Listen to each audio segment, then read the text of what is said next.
राम राम दोस्तों, हमारे चैनल में आपका बहुत बहुत स्वागत है। बाबा जी अक्सर प्रसाद को बहुत ज़्यादा महत्वता दिया करते थे।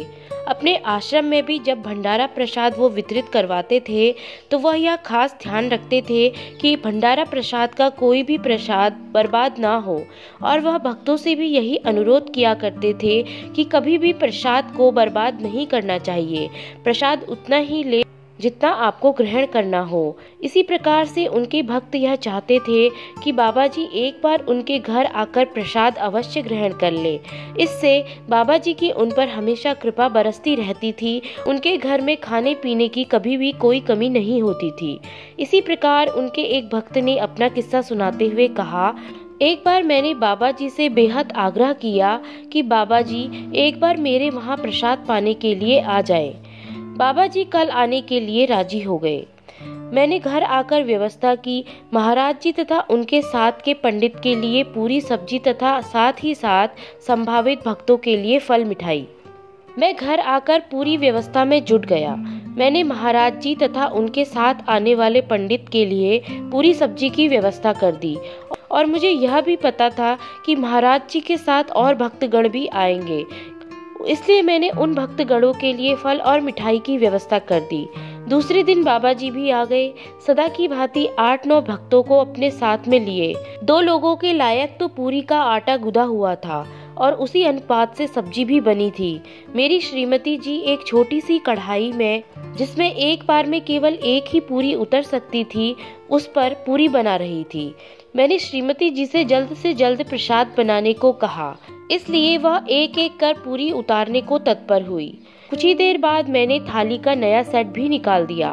महाराज जी के लिए प्रसाद सजाकर फिर मैं उनके सामने ले आया। उसमें एक पूरी थी और कुछ सब्जी और कुछ और मिठाई मिष्टान।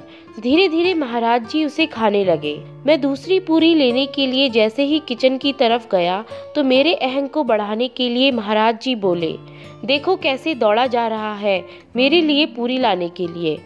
पर तुरंत ही दूसरी पूरी आने पर उसी अहंग पर चोट पड़ गई। फिर भक्तों की तरफ इशारा कर मुझसे कहने लगे, इनको नहीं खिलाएगा प्रसाद तो फिर बुलाया ही क्यों था, इनको भी खिला। बाबा जी सदा से अपने से अधिक अपने भक्तों के प्रति आदर भाव की ओर सचेत रहा करते थे। उसके बाद मैं सोचने लगा, अरे बाप रे, कहाँ से खिलाऊं इन्हें मैं अब। आटा सब्जी तो सिर्फ 2 ही लोगों के लिए तैयार की गई है। मैंने पत्नी से कहा तो एक तो वो पहले से ही उदासीन थी कि महाराज जी के साथ इतने भक्त आ गए, और उसके बाद उसका सारा मुंह ही उतर गया महाराज जी के प्रति। ऊपर से इस तत्काल की आज्ञा का पालन उससे संभव था ही नहीं। सो वह रुष्ट होकर अपने कमरे में चली गई और कहने लगी, अब खुद ही संभालो और खुद ही करो, मुझे कोई मतलब नहीं। तभी मेरा एक चपरासी बोल उठा, सरकार आप बाबा जी को खिलाए, मैं तब तक पूरी बनाता हूँ। कुछ आश्वस्त होकर मैं बाबा जी के लिए पूरी ले जाने लगा। मैंने साथ के साथ 7-8 थाली कटोरी सेट भी निकाल लिए, और उसके बाद जो कुछ हुआ वह तो बस बेहोशी के आलम में ही हो रहा था। पूरियां बनती रही। महाराज जी, पंडित जी और अन्य भक्त भी पूरियां खाते रहे।